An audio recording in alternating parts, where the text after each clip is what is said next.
Kita akan membahas perang besar dalam Islam. Nabi SAW tidak pernah menyiapkan pasukan sebesar perang ini, karena jumlahnya itu hampir mirip dengan perang Ahzab pasukannya. Artinya ini perang besar, karena yang dihadapi Nabi juga bukan pasukan biasa, tetapi negara besar, negara adidaya kala itu dari orang-orang Romawi. Jadi yang dihadapi itu adalah orang-orang Romawi, dan inilah perang pertama Rasul melawan orang-orang Nasrani. Kalau sebelumnya Rasul disibukkan dengan perang melawan Yahudi, yang ini perang besar melawan Nasrani. Karena ketika itu daulah ataupun Romawi itu agamanya Nasrani. Lah perang ini dalam sejarah disebut perang Mu'tah namanya.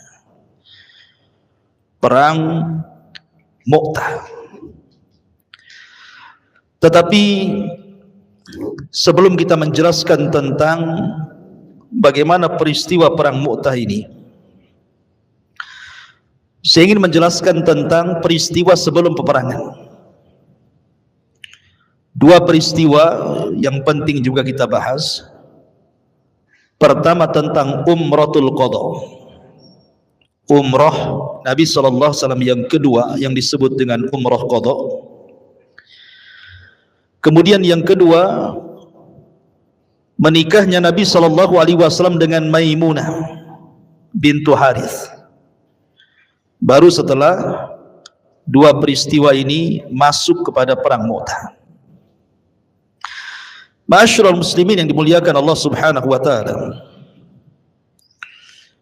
Anas ibn Malik radhiyallahu an dan juga sahabat yang lainnya menceritakan kepada kita, Nabi SAW seumur hidupnya itu umrah 4 kali.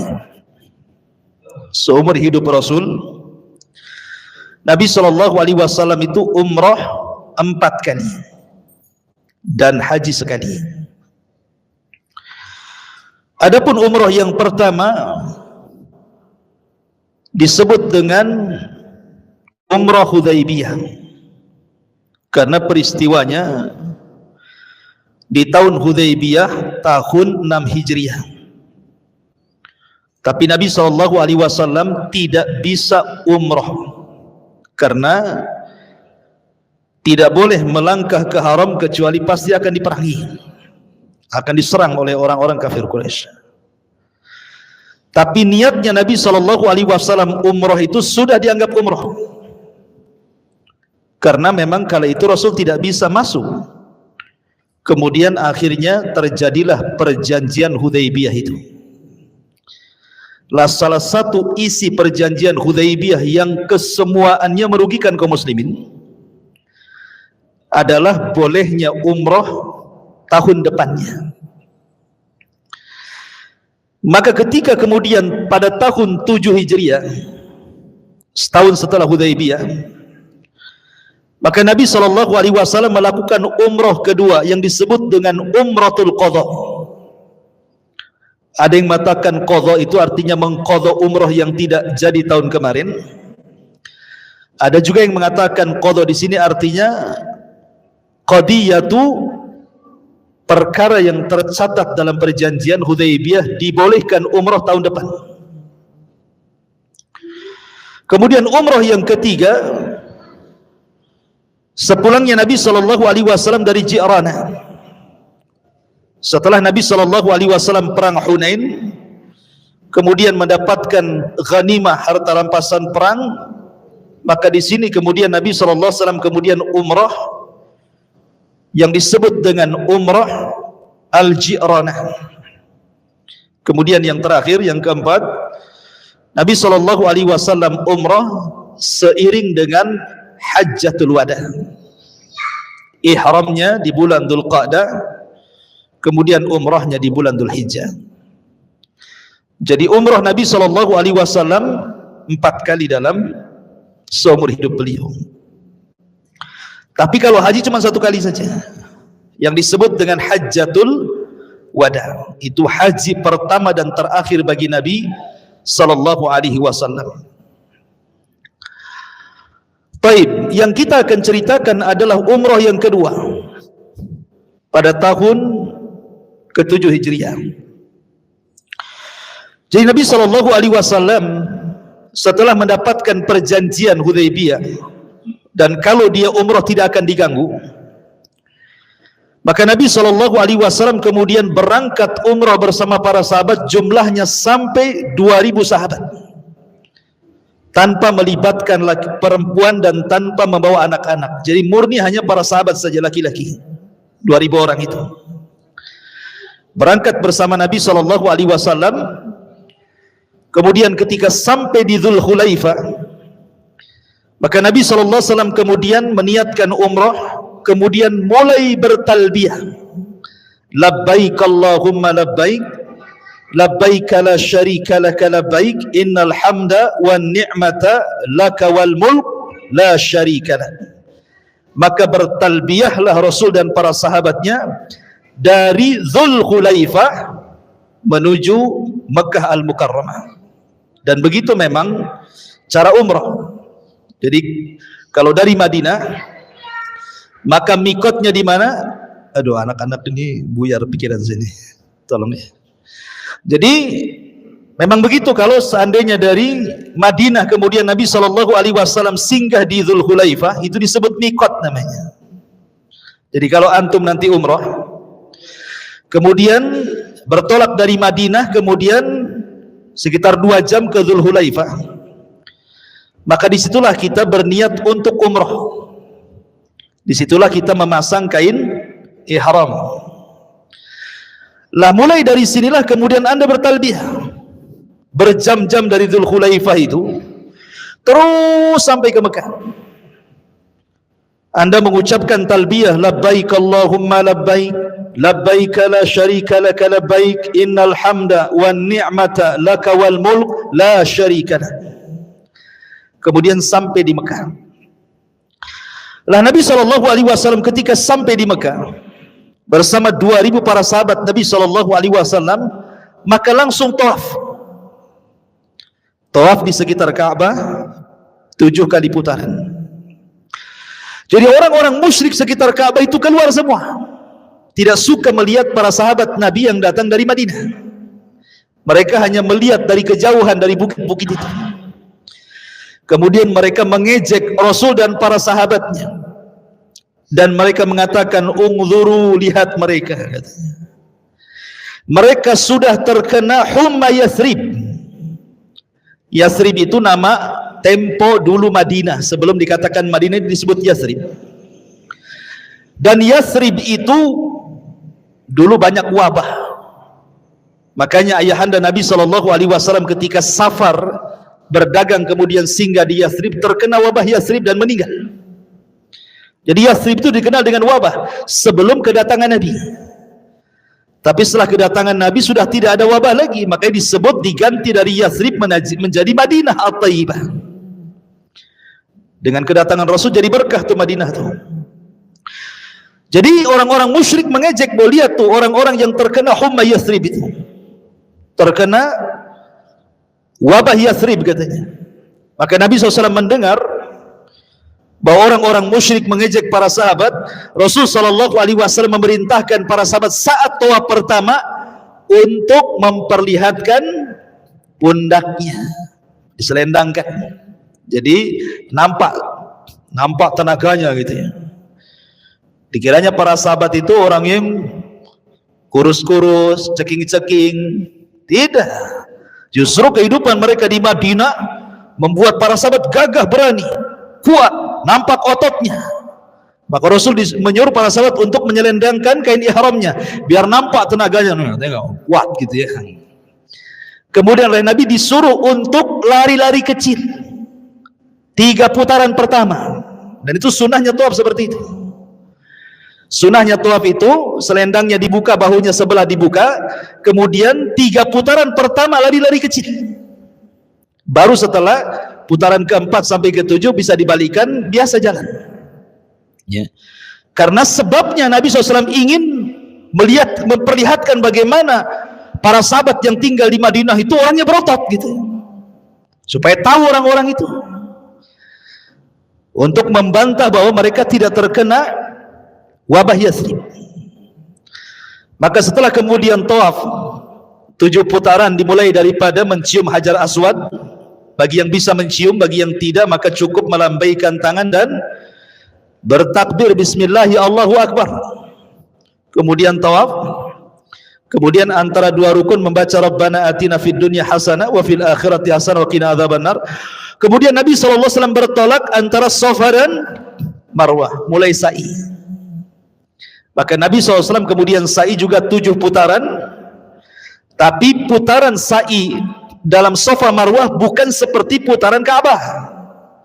Kalau Ka'bah itu kan 1 kali putaran 1, 2 kali putaran 2. Tapi kalau sa'i bukan seperti itu. Kalau sa'i itu hitungannya pertama dari Safa, kemudian ke Marwah 1, dari Marwah ke Safa 2, dari Safa ke Marwah lagi 3, gitu maksudnya. Ya kalau umpamanya dari Safa kemudian ke Marwah balik lagi ke Safa dianggap 1, capek. Itu kan jauh itu. Bisa pengkor kakinya. Ya. Artinya bahwa cara menghitung sa'i berbeda dengan cara tawaf. Maka selesai sa'i, Nabi SAW langsung menyembelih hewan yang dibawa dari kota Madinah untuk dikurbankan sebagai kurban. Maka dibagikan kepada fuqara Mekah dan mencukur rambutnya. Kalau kurban bukan bagian daripada umrah.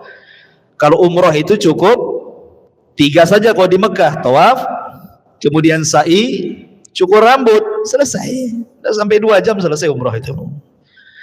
Yang lama itu dari mikotnya, dari Madinah ke Mekahnya itu yang lama. Kalau udah sampai di Mekah itu 2 jam kelar tuh umrah itu. Kok bisa 10 hari travelnya Ustaz? Lebihnya jalan-jalan. Jalan-jalan. Nengok sepeda Nabi Adam. Ada sepeda Nabi Adam? Iya ada. Rupanya dari Jogja sepedanya. Di Saudi sepeda. Itu hadiah dari Indonesia, itu dipajang. Saking gedenya disebut sepeda Nabi Adam. Ya. Ma'asyiral muslimin yang dimuliakan Allah Subhanahu wa taala. Intinya bahwa setelah Nabi SAW umrah, karena orang-orang musyrik itu cuman ngasih 3 hari saja, tidak boleh lebih dari 3 hari, Rasul harus keluar. Lah ketika di tengah-tengah umrah itulah Nabi SAW kemudian melamar salah satu ummul mukminin namanya Maimunah bintul Haris saat umrah qadha itu. Ini peristiwa yang kedua. Rasul melamar Maimunah bintul Haris. Subhanallah ikhwan. Ibunda Maimunah itu namanya Hindun bintu Auf. Hindun bintu Auf. Dikaruniai oleh Allah Subhanahu wa taala 6 perempuan. Jadi dia punya anak 6 perempuan. Nabi SAW memuji Hindun bintu Auf ini karena seluruh anak-anak perempuannya disebut oleh Nabi SAW sebagai akhwat al-mu'minat, wanita-wanita yang beriman kepada Allah Subhanahu wa taala. Dan Allah merahmati Hindun bintu Auf di mana seluruh suami-suami dari anak-anak putrinya atau menantunya itu semua orang-orang hebat. Itulah pentingnya seorang ibu ya. Ibu itu madrasatul banat, di dalam madrasah bagi anak-anak. Yang berperan kepada pendidikan itu bukan sekolah, bukan pesantren, tapi ibu. Makanya saya kadang-kadang baca di status gitu kan, anaknya ditaruh di pesantren, kemudian orang tuanya komen di grup pesantren, tolong anak saya Ustadz perhatikan rambutnya, sudah disampo apa belum? Tolong badannya diperhatikan sudah mandi apa belum. Tolong makannya jangan yang pedas-pedas. Tolong Ustaz, anak saya itu diperhatikan tidurnya. Tolong tasnya itu dijaga juga. Jadi ustaz di pesantren itu bukan hanya ngajar, disuruh untuk jadi baby sister. Subhanallah. Gimana? Coba giliran ditagih SPP ngeles pula. Aduh, belum gajian ustaz. Tapi berat kali tugas. La haula wala quwata illa billah. Jadi memang seperti itu. Harusnya itu pendidikan seperti itu tuh sudah dididik di rumah. Jadi gimana anak itu sebelum mondok sudah dewasa. Jadi sudah bisa mandi sendiri, nyisir sendiri, nyabun sendiri, nyampu sendiri, kan begitu ya. Jadi pondok itu tinggal belajar aja. Ini semua dididik di pesantren gitu ya. Sampai-sampai minta dipoto. Ustaz kalau bisa dipoto lah tuh. Sekali dipoto anaknya paling pinggir. Kok anak saya kejepit Ustaz? La haula wala quwata illa billah. Ini gimana ceritanya ini? Banyak komplain wali murid ini. Tapi kembali. Jadi Hindun bintu Auf ini dikaruniai oleh Allah Subhanahu wa taala 6 wanita. Perhatikan jemaah. 1. Zainab bintu Huzaimah. Lah Zainab bintu Huzaimah itu satu ibu dengan Maimunah. Dua-duanya istri Nabi. Dua-duanya istri Nabi. Zainab bintu Huzaimah dinikahi oleh Nabi SAW, tetapi tidak punya anak. Kemudian setelah itu Nabi SAW menikah dengan Maimunah bintul Haris. Saat umrah qadha yang kita ceritakan ini namanya Maimunah bintul Haris. Nanti kita ceritakan siapa yang Maimunah. Kemudian yang ketiga, anaknya adalah Lubabah Al-Kubra. Lubabah ini disebut dengan Ummu Fadl. Suaminya siapa? Pamannya Nabi Abbas. Abbas ibn Abdul Muttalib. Kemudian anak yang ketiga, Lubabah As-Sughra. Dinikahi oleh sahabat mulia yang namanya Al-Walid ibn Mughirah. Dia dinikahi oleh Al-Walid ibn Mughirah, anaknya kemudian jadi sahabat namanya Khalid ibn Walid. Ya. Al-Walid ibn Mughirah ini orang kafir. Jadi Lubabah salah satu anaknya Hindun bintu Auf menikah dengan Al-Walid ibn Mughirah, punya anak Khalid bin Walid. Siapa yang terkenal Khalid bin Walid? Nanti juga akan ada kisahnya dalam perang yang kita ceritakan, perang Mu'tah ini. Karena Khalid ini tidak pernah terlibat dalam peperangan kecuali di perang Mu'tah perdana. Karena dia kan terakhir masuk Islamnya masalahnya. Jadi setelah orang hijrah ke Madinah baru dia masuk Islam. Makanya perang perdananya inilah melawan orang-orang Nasrani Romawi. Kemudian juga di antara anaknya adalah Asma bintu Umais. Asma bintu Umais ini suaminya siapa? Ja'far, paman Nabi. Ja'far meninggal dinikahi Abu Bakar. Abu Bakar meninggal dinikahi Ali lagi. Kemudian dia baru meninggal. Kemudian juga Salma bintu Umais juga dinikahi siapa? Oleh Hamzah.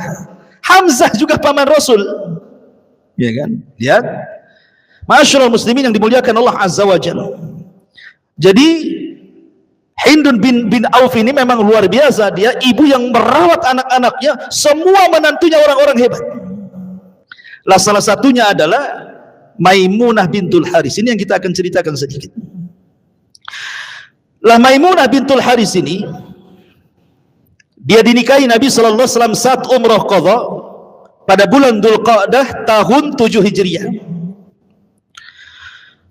Lah Nabi sallallahu alaihi wasallam ketika melamar Maimunah kemudian menggaulinya, ketika itu salah satu pembesar Aus namanya Sa'd bin Ubadah meminta kepada orang-orang musyrik untuk ditambah 1 hari. Karena kan orang musyrik hanya ngasih 3 hari saja kan. Tolonglah kasih 1 hari lagi biar 4 hari, biar Nabi SAW bersenang-senang dulu dengan istrinya, gitu maksudnya. Bukankah dia adalah Rasulullah dan bumi ini bumi Allah, terserah dia lah mau nambah hari katanya. Tapi Nabi SAW mengingatkan Sa'd bin Ubadah. Ini pentingnya tidak boleh mengingkari perjanjian. Kata Nabi, tidak perlu wahai Sa'ad, karena kita sudah terikat dengan perjanjian. Kita umrah hanya 3 hari saja. Makanya setelah 3 hari Nabi SAW kemudian di hari ketiga melamar Maimunah, kemudian menikahinya, kemudian menggaulinya, kemudian pergi ke Madinah. Dan Ummul Mukminin Maimunah ini dikenal orangnya keras kepada agama.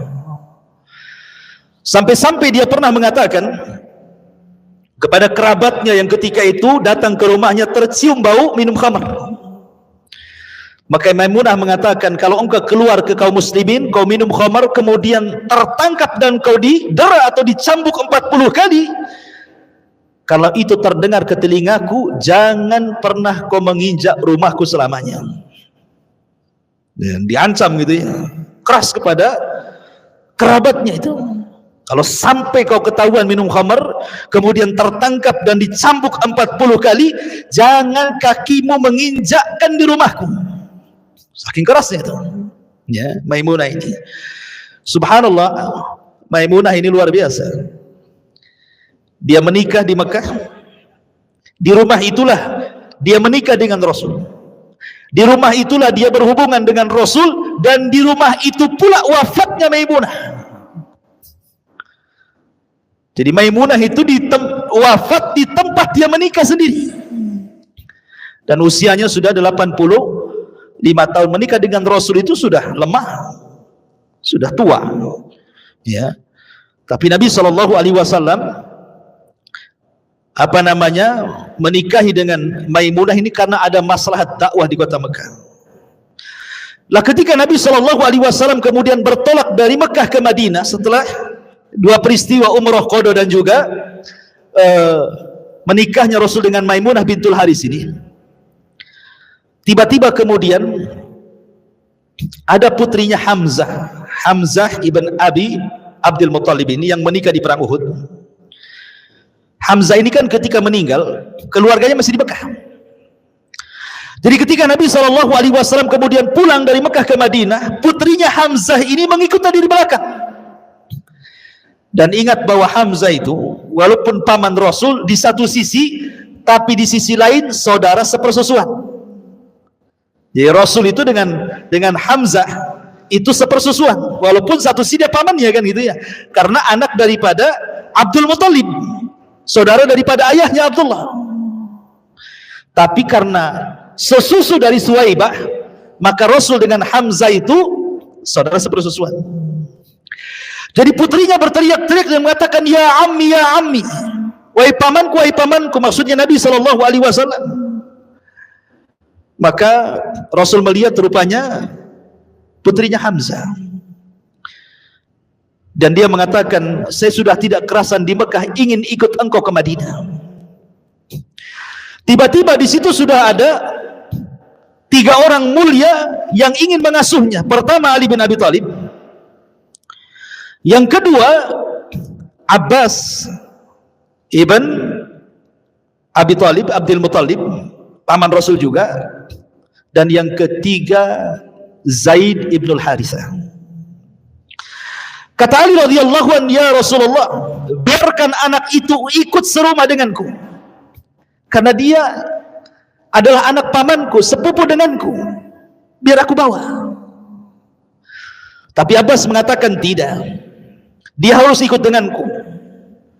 Dia harus ikut denganku, karena istriku itu bibinya dia. Kata Zaid mengatakan tidak, dia harus ikut dengan aku katanya, karena bagaimanapun aku ada kedekatan dengan dia. Maka Nabi SAW bingung memutus. Setelah mengatakan seperti itu, mengatakan sebaiknya anak putri ini dibawa oleh Ja'far. Kenapa? Karena istri daripada Ja'far itu adalah bibi daripada anak Hamzah, dan Rasul mengatakan al-khalatu bimanzilatil bahwa bibi itu sekedudukan dengan ibu. Ini yang banyak dilupakan di masyarakat. Ya. Kalau seandainya seseorang itu ibunya sudah meninggal, bibi-bibinya masih ada tuh.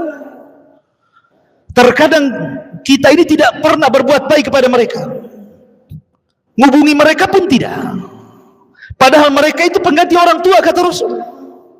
Kapan lagi kita berbuat baik kepada orang tua kita sementara sudah meninggal? Ini kesempatan bibi masih ada. Itulah caranya kita berbuat baik kepada orang tua yang sudah meninggal, berbuat baik kepada bibi-bibinya, karena bibi itu, kata Rasul, sekedudukan dengan ibu. Ini yang kadang dilupakan. Jadi yang masih punya bibi, berbuat baik kepada mereka, samakan mereka dengan ibu kita, gitu maksudnya. Kalau ibu kita sudah meninggal, gitu ya. Sebagaimana Rasul kemudian mengatakan kepada Ja'far, wahai Ja'far, kau yang berhak mengambil putrinya Hamzah, karena istrimu adalah bibinya dia, dan bibi itu sekedudukan dengan ibu. Ya. Ma'asyiral muslimin yang dimuliakan Allah Subhanahu wa taala. Maka bertolaklah Nabi sallallahu alaihi wasallam dari Mekah ke Madinah. Lah setelah itu, ma'asyiral muslimin yang dimuliakan Allah Azza wa Jalla, ada seorang sahabat yang kita kenal, Khalid bin Walid, masuk Islam. Setelah peristiwa ini, Khalid bin Walid bersama satu namanya Amr ibn As, ini dua-duanya pimpinan Quraisy ini. Dalam satu waktu dua-duanya masuk Islam. Kapan itu? Setelah Nabi sallallahu alaihi wasallam umrah, dan setelah Nabi SAW menikah dengan Maimunah, kemudian bertolak dari Mekah ke Madinah di tahun 7 Hijriah, Khalid baru masuk Islam. Jadi bayangkan coba, Nabi itu 13 tahun di Mekah, tidak ada hidayah masuk ke hati Khalid, dan Rasul sudah 7 tahun di Madinah baru tergerak ingin masuk Islam. Makanya Khalid itu Islamnya belakangan. Ketika Khalid ini bertengkar, berselisih dengan Abdurrahman ibn Auf. Abdurrahman ibn Auf ini as-sabiqun al-awwalun lah, orang-orang yang masuk Islam di awal-awal di Mekah. Sementara Khalid di tahun 7 Hijriah baru masuk Islam kan. Bertengkarlah Khalid ibn Walid dengan siapa? Abdurrahman ibn Auf. Rasul marah. Marah kepada siapa? Kepada Khalid. Dan mengatakan, ya Khalid, la tasubbu ashabi. Lau anna ahadakum anfaqa misla Uhudin dhahaba, ma balagha mudda ahadikum wala nasifa. Khalid, jangan kau celah sahabatku, maksudnya Abdurrahman ibn Auf. Sebab kalau seandainya salah seorang di antara kalian berinfak sebesar gunung Uhud, semuanya emas, tidak bisa menjangkau amalan para sahabat satu mud, bahkan separuhnya pun tidak. Nabi SAW membela Abdurrahman bin Auf. Ma'asyiral muslimin yang dimuliakan Allah Azza wa Jalla, baru setelah kemudian Khalid bin Walid radhiyallahu anhu masuk Islam, disinilah kemudian Nabi SAW mulai menyurati ke raja-raja. Rupanya ada satu delegasi yang dibunuh. Sebab pembunuhan delegasi surat inilah memicu perang Mu'tah yang kita akan ceritakan. Karena tidak boleh delegasi itu dibunuh, ikhwan. Sampai sekarang tidak boleh. Yang mengantarkan surat delegasi kerajaan ke kerajaan itu dilarang untuk dibunuh. Kalau dibunuh sama dengan ngajak perang. Ma'asyiral muslimin yang dimuliakan Allah Azza wa Jalla. Jadi perang Mu'tah ini adalah peperangan kaum muslimin melawan kekaisaran Bizantium Romawi. Romawi Timur maksudnya. Jadi perang Mu'tah ini berlangsung pada bulan Jumadil Awal tahun 8 Hijriah atau bertepatan dengan 629 Masehi. Lah posisi Mu'tah sendiri itu sebenarnya dekat dengan Baitul Maqdis. Ya, sekitar 80 km dari Baitul Maqdis. Itulah posisi letaknya Mu'tah itu. Lah perang Mu'tah ini terjadi di sebuah tempat namanya Balqa.